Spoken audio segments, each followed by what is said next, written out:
Amen. Gloire à Dieu. Voilà, on va passer maintenant à la partie la plus importante, la plus centrale de notre culte, c'est la prédication de la parole. Et ce matin, nous allons parler d'un personnage, on va parler de Gédéon. Et à travers Gédéon, eh bien, on va surtout parler de Dieu, on va surtout parler du Seigneur, puisque l'histoire de Gédéon nous parle quand même d'une chose particulière, c'est que si Dieu nous appelle à marcher par la foi, il est vrai aussi que Dieu est celui qui encouragera toujours notre foi. Je vous invite à ouvrir la Bible dans Juges chapitre 6 à partir du verset 11. Juges donc chapitre 6, verset 11. Et c'est vrai que marcher par la foi, ce n'est pas quelque chose de toujours facile. Vous l'avez remarqué, en tout cas ceux qui veulent marcher par la foi, ceux qui veulent obéir au commandement du Seigneur, ceux qui entendent la voix du Seigneur et qui veulent la mettre en pratique, eh bien, ce n'est pas toujours facile. Mais la bonne nouvelle ce matin, c'est que nous pouvons compter sur Dieu qui est celui qui encouragera toujours notre foi quand nous doutons, quand nous avons peur, quand nous remettons tout en question. Voilà, lisez avec moi Juges chapitre 6 à partir du verset 11. Puis vint l'ange de l'Éternel et il s'assit sous le térébinthe d'Ophra qui appartenait à Joas de la famille d'Abiézer. Gédéon, son fils, battait du froment au pressoir pour le mettre à l'abri de Madian. L'ange de l'Éternel lui apparut et lui dit : « L'Éternel est avec toi, vaillant héros. » Et Gédéon lui dit : « Ah, mon Seigneur, si l'Éternel est avec nous, pourquoi toutes ces choses nous sont-elles arrivées ? Et où sont tous ces prodiges que nos pères nous racontent quand ils disent : l'Éternel ne nous a-t-il pas fait monter hors d'Égypte ? Maintenant l'Éternel nous abandonne et il nous livre entre les mains de Madian. » L'Éternel se tourna vers lui et dit : « Va avec cette force que tu as et délivre Israël de la main de Madian. N'est-ce pas moi qui t'envoie ? » Et Gédéon lui dit : « Ah, mon Seigneur, mais avec quoi délivrerai-je Israël ? Voici, ma famille est la plus pauvre en Manassé, et je suis le plus petit dans la maison de mon père. » L'Éternel lui dit : « Mais je serai avec toi, et tu battras Madian comme un seul homme. Amen. » On voit ici en tout cas que pour Gédéon, ça a l'air d'être mal parti. Le Seigneur s'adresse à lui 2 ou 3 fois, et à chaque fois il dit : « Oui, mais je ne peux pas, oui, mais je ne peux pas, oui, mais je ne peux pas. » Vous savez, marcher par la foi, ce n'est pas quelque chose de toujours facile. Vous savez, quand on pense à marcher par la foi, on pense à quoi ? On pense vraiment, en tout cas, je pensais souvent à ces grands hommes de Dieu. Vous savez, Abraham, Moïse, Élie. Quand on dit marcher par la foi, moi je vois ces hommes-là. Je vois des hommes à qui Dieu parle et puis des hommes qui ont cette grande foi, ils croient, ils ne doutent pas et ils accomplissent des choses extraordinaires. Et on se sent parfois très petit. Et parmi tous ces hommes qui ont marché par la foi et qui ont pu faire des choses, vivre et voir des choses extraordinaires, eh bien parmi tous ces hommes, il y a aussi Gédéon. Et oui, Gédéon, c'est un homme qui a marché par la foi, et même ici, c'est même pas moi qui le dis, c'est la Bible qui le dit. Le Seigneur appelle Gédéon un vaillant héros. Et pourtant, on voit que c'est mal parti. Dieu parle à Gédéon, mais il doute. Il a douté de lui, il a douté de Dieu, il est dans la crainte, il est dans la peur, et on pourrait se dire qu'a priori, Gédéon, ce n'est pas un grand homme de foi. Mais pourtant, l'histoire nous montre que si. Et ce que nous allons voir ce matin, c'est que si Gédéon a été un vaillant héros, c'est surtout parce que dans tous ses doutes, dans toutes ses craintes, dans tout ce qu'il a pu remettre en question, Dieu n'a jamais cessé de l'encourager, d'encourager sa foi pour lui permettre d'accomplir la délivrance de son peuple. Et toute la gloire revient au Seigneur. Autrement dit, frères et sœurs, ce matin, si nous sommes tous et toutes appelés à marcher par la foi, eh bien sachez que nous pourrons toujours compter sur Dieu, qui lui nous encouragera, nous fortifiera pour nous permettre nous aussi d'être des vaillants héros. Et ne croyez pas qu'un héros de la foi, c'est nécessairement quelqu'un qui a une cape et une auréole au-dessus de la tête. C'est pas ça, les héros de la foi. Même vous dire une chose, la plupart du temps, les héros de la foi, ils passent inaperçus. Et il y en a dans notre salle, il y en a. Mais ils passent inaperçus. Et pourtant, quand vous les connaissez, quand vous voyez tout ce qu'ils ont traversé, quand vous voyez toutes les tempêtes qu'ils ont traversées, quand vous voyez toutes les sources de découragement qu'ils ont vaincu, vous vous dites, ah, ben ça c'est des héros de la foi. Et quand vous en apprenez un petit peu plus, vous voyez une chose, c'est qu'ils ont toujours compté sur le Seigneur. Toujours compté sur le Seigneur. Ce n'est pas exclusif à des Moïse, à des Élie et des gens, on pourrait dire, ben, l'élite. Hein. Les héros de la foi, ça peut être chacun d'entre nous ce matin. En tout cas, c'est ce que Dieu veut pour chacun d'entre nous. Et le Seigneur est là justement pour encourager notre foi. Premièrement, ça signifie quoi marcher par la foi? Je pense que c'est important aussi de savoir ce que ça veut dire. Marcher par la foi, ça veut dire quoi? Marcher par la foi, ça veut dire simplement faire confiance à Dieu et à sa parole, et ensuite dépendre totalement de lui. C'est ça que ça veut dire marcher par la foi. Je fais confiance au Seigneur et à sa parole, et ensuite je dépends totalement de lui. Et le texte que nous avons lu en introduction nous offre une belle illustration. Tout commence par une parole de Dieu, et ce point est très important, il est central, parce que s'il n'y a pas de parole de Dieu, il ne peut pas y avoir la foi. La Bible dit clairement que la foi, elle vient d'où? Elle vient de ce qu'on entend, et ce qu'on entend vient de la parole de Christ. S'il n'y a pas de parole de Dieu, il ne peut pas y avoir la foi, et on peut encore moins marcher par la foi. Donc ici, pour Gédéon, tout commence par une parole de Dieu. Et cette parole, elle est toute simple. Délivre Israël de la main de Madian. Maintenant, cette parole, pour nous, ça peut être aussi autre chose. Ça peut être une promesse. Le Seigneur peut nous promettre quelque chose, ça peut être un commandement, Dieu peut nous demander de faire quelque chose. Mais en tout cas, quand on pense à marcher par la foi, sachez bien qu'à la base, il y a toujours une parole de Dieu. Ensuite, après avoir reçu cette parole, maintenant il faut faire confiance au Seigneur et dépendre totalement de lui. Et très souvent, vous savez, le problème, ce n'est pas à recevoir ou non une parole, parce que Dieu parle tantôt d'une manière, tantôt d'une autre. Là où ça pose problème parfois, c'est lorsque nous constatons notre faiblesse. On se dit, je n'y arriverai pas. On se dit, mais Seigneur, comment est-ce que tu vas faire? Et on réfléchit et on n'arrive pas à s'imaginer les choses et parfois ça peut nous bloquer. C'était le cas de Gédéon. Immédiatement après avoir reçu cette parole de Dieu, qu'est-ce qu'il va faire? Il va dire, ah mon Seigneur, avec quoi délivrerai-je Israël? On peut se dire quand même, ce gars, il n'est pas très fort dans la foi. Mais c'est justement ce constat de faiblesse. Quand on constate notre incapacité, c'est ce qui nous permet de comprendre ce que ça signifie marcher par la foi. Marcher par la foi, c'est quoi? C'est faire confiance au Seigneur et à sa parole, et ensuite dépendre totalement de lui. Et on le voit ici. Gédéon, il n'a rien d'autre qu'une parole de Dieu, et personne d'autre sur qui compter que l'Éternel. Et c'est pour ça que quand il regarde à lui-même, il voit qu'il n'a aucune ressource. Parce que marcher par la foi, c'est compter sur Dieu. C'est ce que la Bible d'ailleurs nous enseigne, à travers l'histoire de tous les grands hommes de Dieu. Regardez Abraham. Pour lui aussi, tout commence par une parole de l'Éternel. Genèse chapitre 12, verset 1. L'Éternel dit à Abraham, « Va-t'en de ton pays, de ta patrie, de la maison de ton père, et va dans le pays que je te montrerai. » Il y a une parole de Dieu. À la différence de Gédéon, c'est qu'Abraham n'a pas dit « Ah Seigneur, mais comment vais-je faire? J'ai une femme, j'ai ceci, j'ai cela. » Et puis, il n'a pas discuté.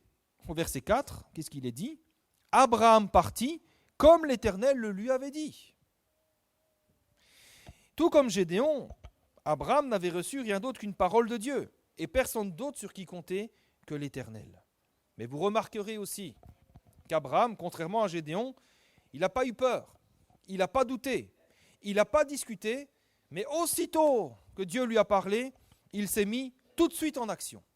Et là, on se dit, mais Abraham, il a une foi grande. Sa foi, elle est forte. Et je pense qu'on voudrait tous avoir la foi d'Abraham, non? On aimerait tous, Dieu nous parle et immédiatement, bam, on se met en action. Sauf que parfois, on a plutôt la foi de Gédéon. C'est vrai qu'Abraham avait une grande foi. Et on le constate à d'autres reprises dans sa vie. Quand le Seigneur lui demande de sacrifier Isaac, son fils, Abraham ne va pas discuter. Il ne va pas dire « Mais Seigneur, tu te rends compte de ce que tu me demandes quand même? Est-ce que tu as réfléchi, Seigneur ?» Non. Le Seigneur lui demande une chose comme ça, lui, il a la foi, il fait confiance au Seigneur. Il avait la foi que Dieu pouvait ressusciter les morts, alors que Dieu n'avait encore jamais ressuscité un mort à l'époque. Et il a été avec son fils sur le mont pour le sacrifier. Et c'est vrai, je crois que nous aimerions tous avoir la foi d'Abraham. On aimerait tous avoir cette force quand Dieu nous parle, on obéit, on croit tout de suite, on ne doute pas, on n'est pas dans la crainte. Mais parfois on a juste la foi de Gédéon. On doute, on a peur, on se pose des questions, etc., etc. Maintenant, la leçon que nous apprend aussi l'histoire de Gédéon, c'est que le Seigneur ne méprisera jamais la faiblesse de notre foi. Quand vous lisez Juges chapitre 6, 7 et 8, l'histoire de Gédéon, à aucun moment le Seigneur ne va mépriser ou faire des reproches à Gédéon. Au contraire, le Seigneur va sans cesse l'encourager, le fortifier pour lui permettre de pouvoir marcher par la foi et ainsi voir cette parole s'accomplir dans sa vie. Et c'est la même chose pour chacun d'entre nous, frères et sœurs. C'est la même chose pour chacun d'entre nous. Si nous doutons, si nous sommes dans la crainte, ça peut arriver. Mais soyez sûrs d'une chose, c'est que le Seigneur sera là pour vous encourager. C'est ce que nous voyons dans l'histoire de Gédéon. On voit un Dieu rempli d'amour, un Dieu rempli de patience, qui va prendre le temps nécessaire et qui va employer les moyens nécessaires qu'il faut pour encourager et fortifier la foi de son enfant. Et vous savez quoi? Ça a marché. Parce que Gédéon, qui était rempli de crainte, rempli de doutes, il va être cet homme fort et puissant qui va délivrer son peuple à l'aide de seulement 300 personnes, quelques cruches et quelques flambeaux. Et des cruches vides en plus. On va le voir ça tout à l'heure. Ce Gédéon qui était si faible, qui se sentait si impuissant, va devenir un héros dans sa nation. Un homme par qui l'Éternel a délivré la nation de son oppresseur. Alors il y a une bonne nouvelle pour chacun d'entre nous ce matin. L'Éternel, dans sa grâce et dans son amour, nous rend capables de marcher par la foi et de voir de grandes choses s'opérer dans notre vie. Vous savez, parfois on est comme bloqué, on se dit mais j'arrive pas à croire, je n'y arrive pas. Certains se disent ces choses ne sont pas pour moi, j'en suis pas capable, j'en suis pas digne.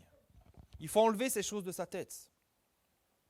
Parce que si on part de ce principe, vous savez, en regardant uniquement à nous-mêmes, je ne peux pas, je suis faible, ben, personne n'est capable. Et personne n'est digne.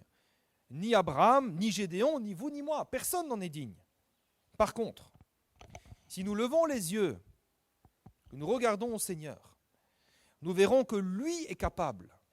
Lui est capable de nous rendre forts et plus que vainqueurs. Et c'est ce qu'on va voir à travers l'histoire de Gédéon. Le Seigneur est capable d'encourager notre foi. Le Seigneur est capable de nous fortifier, de nous permettre de saisir ses promesses, permet de nous encourager, pour nous permettre de continuer, d'avancer, jusqu'à ce que nous obtenions la victoire. Et si vous ne me croyez pas, c'est possible, hein, mais croyez au moins ce que dit la Bible. Dans Éphésiens chapitre 3, verset 20, est-ce qu'il n'est pas écrit ? Or, à celui qui peut faire, par la puissance qui agit en nous, infiniment au-delà de tout ce que nous demandons ou pensons. Est-ce que le Seigneur n'est-il pas celui qui peut faire au-delà de tout ce que nous demandons ou pensons? Et parfois on limite Dieu à notre imagination. On se dit, mais Seigneur, je ne sais pas comment la chose va se faire, tu m'as promis telle chose, ta parole dit telle chose, mais comment ça... Et on se pose tellement de questions. Marcher par la foi, c'est faire confiance au Seigneur, à celui qui peut faire infiniment au-delà de tout ce que nous demandons ou pensons. Est-ce que nous le croyons ce matin? Amen. Eh bien, si nous le croyons, gloire à Dieu. Et vous verrez de grandes choses s'opérer dans votre vie par la grâce du Seigneur. Croyons en Dieu ce matin. Croyons en sa parole. Croyons qu'il est capable, en effet, de faire infiniment au-delà de tout ce que nous sommes capables d'imaginer. Et rendons-lui toute la gloire.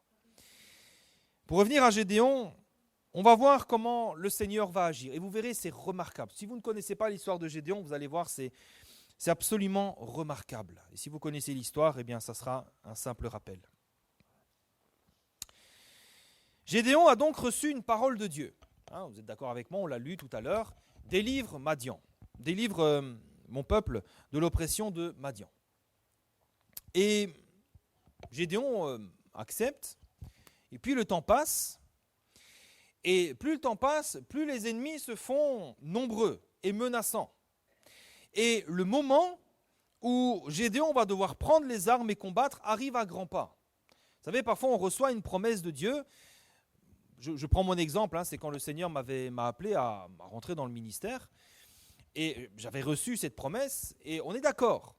Sauf qu'à un moment donné, il faut s'engager. À un moment donné, je me souviendrai toujours quand le pasteur Givron a dit, bon, est-ce que tu rentres en probatoire là dans le mois prochain parce que je dois donner ton nom, il faut, les démarches sont là. Et là, on est au pied du mur. Et ce moment-là arrive pour Gédéon.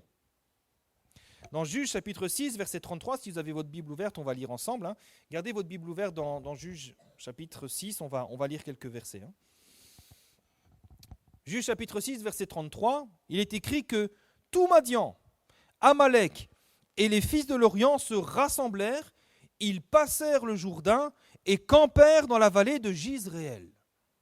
Alors, pour l'info, ils étaient 135 000.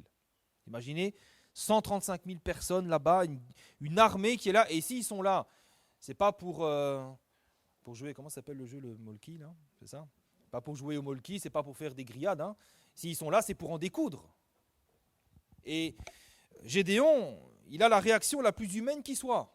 Il voit ça et il a peur. Il voit ça, il se met à douter. Mais regardez bien la réaction de Gédéon. On est en face d'un homme qui a peur, d'un homme qui doute. Mais il va faire exactement ce qui doit être fait dans cette situation. Il va prier. Alléluia. Le problème, ce n'est pas d'avoir peur. Le problème, ce n'est pas de douter. C'est qu'est-ce que tu fais de ta peur, qu'est-ce que tu fais de ton doute. Et Gédéon, il va avoir la meilleure réaction qui soit parce qu'il prie. Regardez au verset 36. Gédéon a les genoux qui claquent comme ça. Il a peur. Mais il va dire à Dieu. C'est ça, prier. C'est ça, c'est quand on parle à Dieu. Gédéon dit à Dieu, si tu veux délivrer Israël par ma main, comme tu l'as dit, voici, je vais mettre une toison de laine dans l'air. Si la toison seule se couvre de rosée et que tout le terrain reste sec, je connaîtrai que tu délivreras Israël par ma main, comme tu l'as dit. Et alors qu'il prie, alors qu'il a prié, eh bien, vous savez quoi, Dieu va lui répondre. Ce n'est pas étonnant, puisque quand on prie, Dieu répond, et Dieu répond toujours. Au verset 38, il est écrit qu'il arriva ainsi.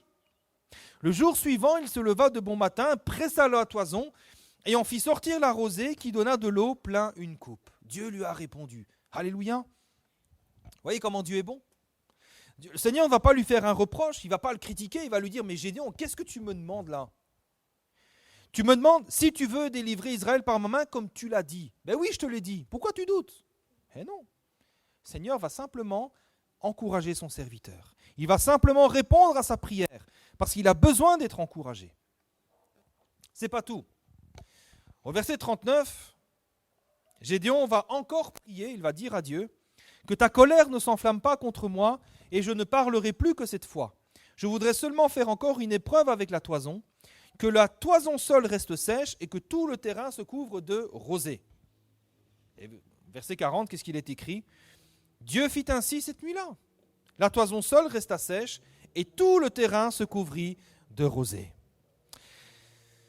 Maintenant, nous devons souligner une chose. C'est qu'ici, Gédéon ne fait pas un caprice. D'accord? On peut se dire, ouais, mais il a quand même demandé 2 fois, etc. Gédéon, ici, il ne fait pas un caprice. Il faut quand même bien réaliser qu'ici, Gédéon engage sa vie dans cette affaire. Aller à la guerre, ce n'est pas une partie de plaisir et on engage sa vie. Et il a besoin d'être rassuré. Maintenant, si vous demandez un signe pareil au Seigneur parce que vous ne savez pas si vous devez manger chinois ou créole ce soir, ça ne fonctionnera pas. D'accord?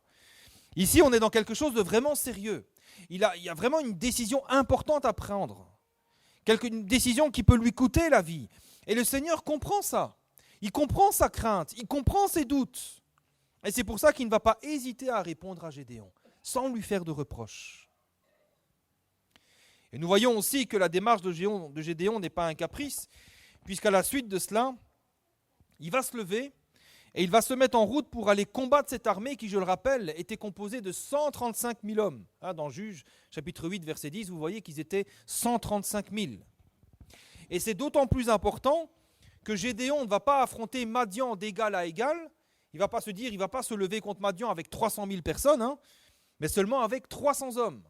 Donc il fallait quand même qu'il soit encouragé. Dans Juges chapitre 7, verset 7, l'Éternel va dire à Gédéon, c'est par les 300 hommes qui ont la paix que je vous sauverai et que je livrerai Madian entre tes mains, que tout le reste du peuple s'en aille, chacun chez soi.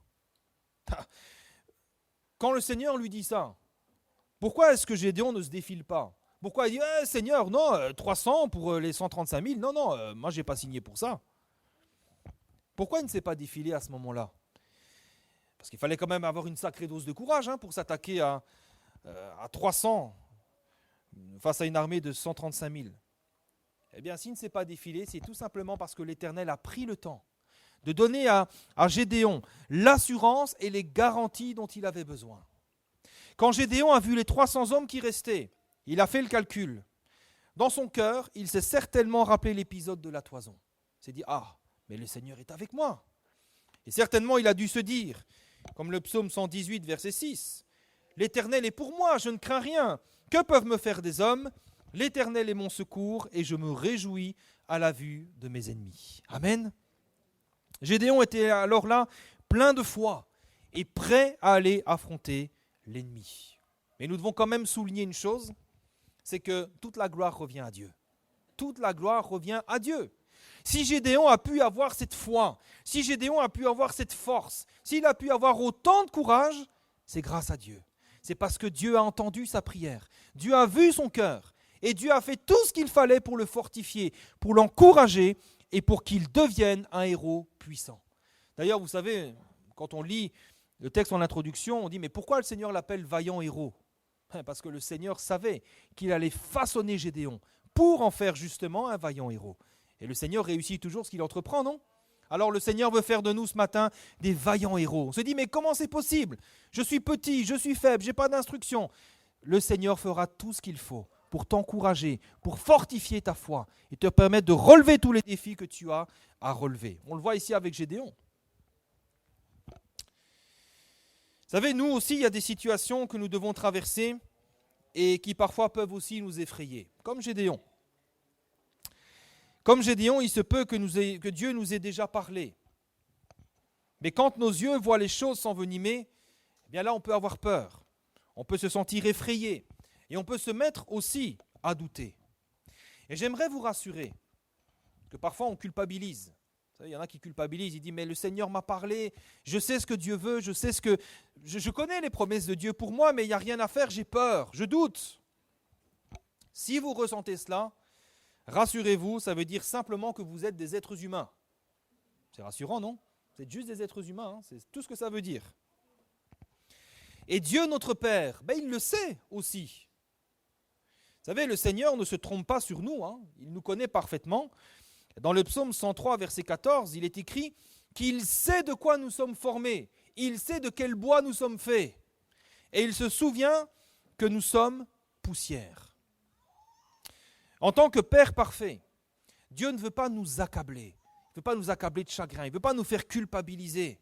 Au contraire, notre Père céleste veut nous voir forts et victorieux. Les pères qui ont des enfants, votre enfant, vous ne voulez pas le culpabiliser. Vous ne voulez pas qu'il soit toujours comme ça, apeuré. Vous voulez qu'il soit fort, qu'il soit courageux, qu'il puisse aller au combat, quoi. Eh bien, notre Père, c'est la même chose.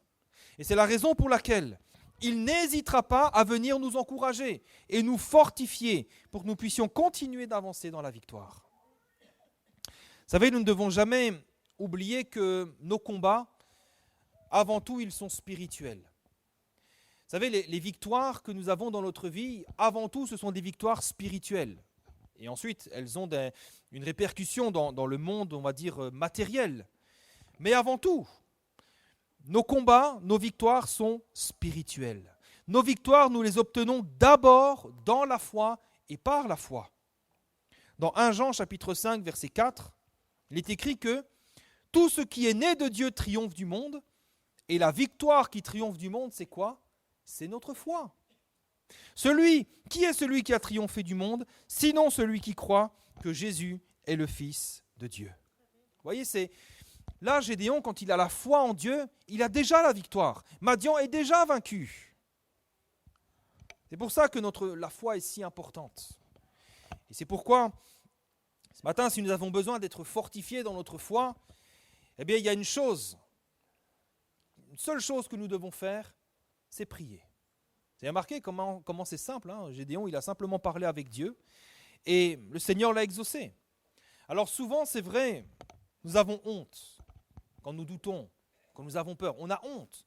On a cette image que, Un enfant de Dieu, un chrétien, doit toujours être fort, il doit jamais douter. Ouais, tout va bien, je suis malade, mais ça va. Et parfois, on ne veut pas reconnaître qu'on doute. On ne veut pas reconnaître qu'on a peur. Et c'est bête, vous savez pourquoi? Parce que le Seigneur voit notre situation, il nous connaît parfaitement. C'est un peu comme l'enfant qui a mangé du chocolat, il a du chocolat ici, et il dit « j'ai pas mangé du chocolat ». Dites « pour qui me prends-tu ?» Ça se voit quand même. Mais parfois c'est pareil. On est là « Seigneur », alors que dans notre cœur on est comme ça. Le Seigneur le voit. Pourquoi cacher? Pourquoi essayer de cacher ces choses? Dieu connaît parfaitement notre situation et l'état dans lequel nous sommes. Et il nous aime encore. Et il veut nous encourager. Et en vérité, si à ce moment-là nous nous approchons de lui, que nous lui ouvrons notre cœur simplement pour lui exprimer ce que nous ressentons, eh bien le Seigneur qui est riche en amour et en miséricorde n'hésitera pas un seul instant à faire ce qu'il faut pour nous relever, nous rendre forts et plus que vainqueurs. Amen. Vous savez, c'est quelque chose que j'ai très souvent expérimenté. J'ai souvent douté de Dieu. Vous dites, un pasteur qui doute de Dieu, ben oui, c'est comme ça. Parfois je doute, parfois j'ai peur, parfois je suis dans la crainte. Et quand je prie, quand je crie à l'Éternel, le Seigneur me répond toujours.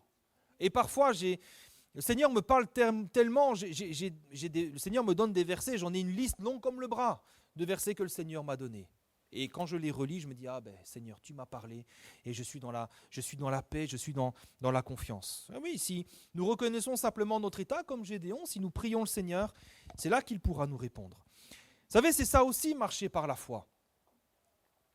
Marcher par la foi, ça ne veut pas dire marcher toujours avec plein d'assurance.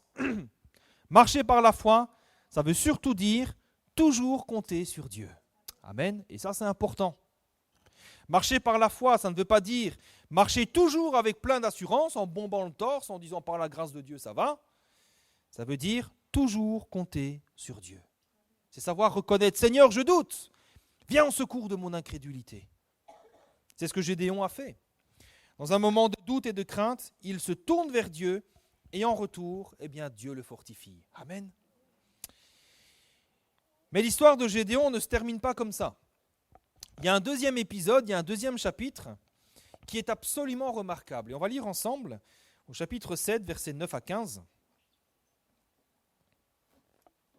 C'est remarquable. C'est peut-être la partie que je préfère, moi. Juge chapitre 7, verset 9. L'Éternel dit à Gédéon pendant la nuit, « Lève-toi, descends au camp, car je l'ai livré entre tes mains. Si tu crains de descendre, descends-y avec Pura, ton serviteur. Tu écouteras ce qu'ils diront, et après cela, tes mains seront fortifiées. Descends donc au camp. » Il descendit avec Pura, son serviteur, jusqu'aux avant-postes du camp. Madian, Amalek et tous les fils de l'Orient étaient répandus dans la vallée comme une multitude de sauterelles. Ils étaient donc 135 000. Au verset 13, Gédéon arriva, et voici un homme racontait à son camarade un songe, et il disait, « J'ai eu un songe, et voici un gâteau de pain d'orge roulé dans le camp de Madian. Il est venu heurter jusqu'à la tente, et elle est tombée. Il l'a retournée sans dessus-dessous, et elle a été renversée. » Son camarade répondit et dit, « Ce n'est pas autre chose que l'épée de Gédéon, fils de Joas, homme d'Israël. Dieu a livré entre ses mains Madian et tout le camp. » C'est remarquable, hein? Lorsque Gédéon eut entendu le récit du songe et son explication, il se prosterna. Il revint au camp d'Israël et dit, « Levez-vous, car l'Éternel a livré entre vos mains le camp de Madian. » Amen. Gloire à Dieu. Ici, nous voyons que Dieu ne parle pas à Gédéon en réponse à une de ses prières. Mais c'est Dieu lui-même qui prend l'initiative de fortifier son serviteur. Gédéon, il n'a rien demandé. Mais certainement, dans son cœur, il y a encore un petit doute. Et c'est ça qui est remarquable. Dieu nous connaît parfaitement. Et il prend des initiatives en notre faveur. Vous l'avez peut-être déjà vécu. Vous êtes découragé. Quelque chose ne se passe pas comme ça devrait. Vous venez par exemple à l'église. Et là, une parole de Dieu qui vous fortifie. Moi, un jour, j'ai vécu quelque chose comme ça m'a marqué. Certainement, je vous l'ai peut-être déjà raconté. Un jour, j'avais postulé pour un emploi, je n'avais pas eu cet emploi et j'étais totalement découragé, totalement dévasté. parce que j'étais persuadé que c'était une porte que Dieu m'avait ouverte. Et la porte s'est fermée. J'étais découragé, vraiment dans mon cœur, j'étais dévasté. Et puis le soir, je vais à l'église. J'arrive un petit peu en retard parce que j'ai hésité avant d'y aller. J'ai dit non, j'y vais pas. Puis j'ai dit si, finalement j'y vais. Et les chants de louange étaient terminés, alors je m'assieds. Et puis là, j'entends, le pasteur parle. Et la première chose que j'entends quand j'entre dans l'église, c'est « Espérer contre toute espérance ». J'ai dit « Ah Seigneur, là tu m'as parlé ». Et le Seigneur m'a encouragé, le Seigneur m'a fortifié parce que je savais que si une porte s'était fermée, une autre s'ouvrirait. C'est ce que le Seigneur a fait. Vous savez, quand Jésus dit que notre Père sait ce dont nous avons besoin avant même que nous lui demandions, eh bien c'est vrai. Il connaît nos besoins. Il sait quand notre foi a besoin d'être fortifiée. Et ce que Dieu a fait ici à l'égard de Gédéon, ça en dit beaucoup sur Dieu finalement. Ça en dit beaucoup sur sa fidélité, sur son amour et sur son cœur de père. Parce que, remarquez dans l'histoire de Gédéon, non seulement le Seigneur n'a pas laissé tomber son serviteur malgré ses doutes, ses craintes et ses peurs, mais il n'a jamais cessé non plus de l'encourager et de le fortifier.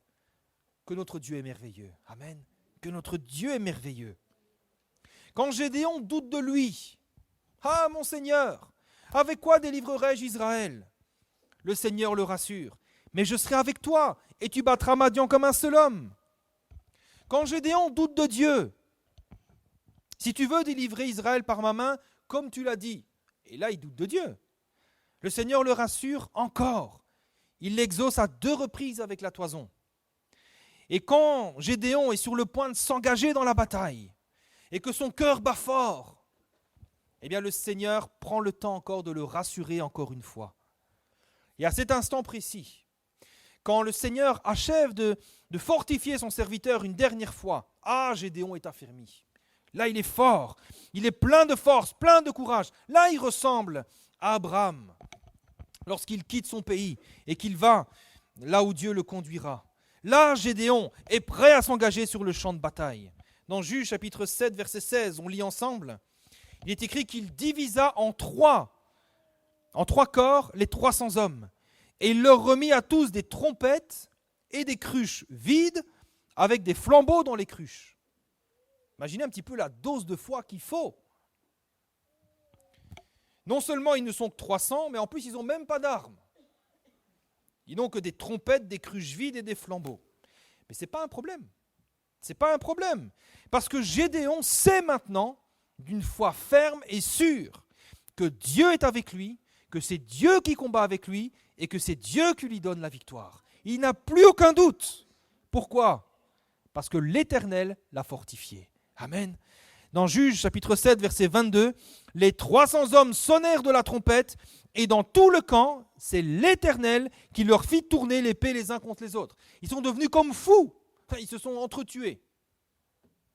Vous voyez, Gédéon a agi par la foi et l'Éternel ne lui a pas fait défaut. Juges chapitre 8, verset 28, pour conclure ce récit, il est écrit que Madian fut humilié devant les enfants d'Israël et il ne leva plus la tête et le pays fut en repos pendant 40 ans durant la vie de Gédéon. Amen. Gédéon est donc, et je conclus, un bel exemple d'un homme qui a appris à marcher par la foi. Et à la base, ce n'était pas gagné. Ce n'était pas gagné du tout. Mais son exemple est important. Son exemple est important et je crois que peut-être certains, voire même beaucoup, s'identifient à lui. Vous savez, parfois, on peut culpabiliser de ne pas avoir la foi comme un Abraham, ou comme un Élie, ou comme un Moïse. Parfois, Dieu nous a parlé. Nous entendons sa parole. Nous savons ce que Dieu va faire. Nous avons une promesse, mais on a peur. Mais on doute. Et on se pose toutes sortes de questions. Oui, mais. Et l'exemple de Gédéon nous montre que ce sont des choses qui peuvent arriver. Mais ça ne doit pas nous bloquer. Il y a une solution. Et cette solution, elle est quoi ? Elle est toute simple. Continue à te confier en Dieu. Confie-lui tes doutes. Confie-lui tes peurs. Confie-lui tes craintes. C'est ce qu'a fait Gédéon. L'épisode de la toison, c'est un truc vraiment entre Gédéon et Dieu. Essaye pas de répéter ça parce que ça ne marchera pas. Alors si ça marche, c'est vraiment exceptionnel. C'est vraiment un truc entre Gédéon et Dieu. C'est quelque chose qu'il avait à cœur. C'est spécial ce qui s'est passé là. Et il ne faut pas chercher à reproduire textuellement ce qui s'est passé. Retenons plutôt la leçon spirituelle qu'il y a derrière. Quels que soient tes doutes, tes craintes, ne culpabilise pas. Porte-les devant le Seigneur. Et le Seigneur te fortifiera. Comme j'ai dit tout à l'heure, marcher par la foi, ça ne veut pas dire marcher toujours avec plein d'assurance. Marcher par la foi, ça veut dire toujours compter sur Dieu. Retenez ça, s'il y a une chose à retenir ce matin, c'est ça. Marcher par la foi, c'est toujours compter sur Dieu. Toujours compter sur Dieu. Alors, n'ayons plus honte de nos faiblesses, mais ouvrons notre cœur au Seigneur, afin qu'il puisse transformer nos faiblesses en force. C'est ce que le Seigneur a fait dans la vie de Gédéon. Lui qui se sentait si faible, si inutile, si incapable. Il a confié ses faiblesses au Seigneur et le Seigneur les a transformées en force. Dans 2 Corinthiens chapitre 12 verset 9, Dieu va dire à son serviteur l'apôtre Paul, « Ma grâce te suffit, car ma puissance s'accomplit dans la faiblesse. » Et au verset 10, l'apôtre Paul va déclarer, « Eh bien, quand je suis faible, c'est alors que je suis fort. » Amen. Quand tu es faible, c'est alors que le Seigneur peut te rendre fort, plus que vainqueur. Vous savez, si Dieu a pu faire de Gédéon un vaillant héros, un homme capable, avec seulement 300 camarades, d'affronter une armée de 135 000 hommes de guerre, croyez que l'Éternel est capable encore ce matin de vous fortifier, de fortifier votre foi pour vous permettre de tout surmonter et de tout vaincre. Amen. Croyez que le Seigneur est capable de le faire. N'est-il pas écrit dans le psaume 60, verset 14, qu'avec Dieu nous ferons des exploits? Alléluia. Avec Dieu, nous ferons des exploits. Tout seul, tu n'y arriveras pas. Tout seul, c'est impossible. Mais avec Dieu, nous ferons des exploits. Ce qui est impossible aux hommes est possible à Dieu. Amen. Alors oui, ce matin, nous avons raison de lui faire confiance. Marchons par la foi. Continuons de nous confier en lui. Il nous affermira et nous rendra forts et plus que vainqueurs. Amen. Alléluia, on va prier le Seigneur quelques instants.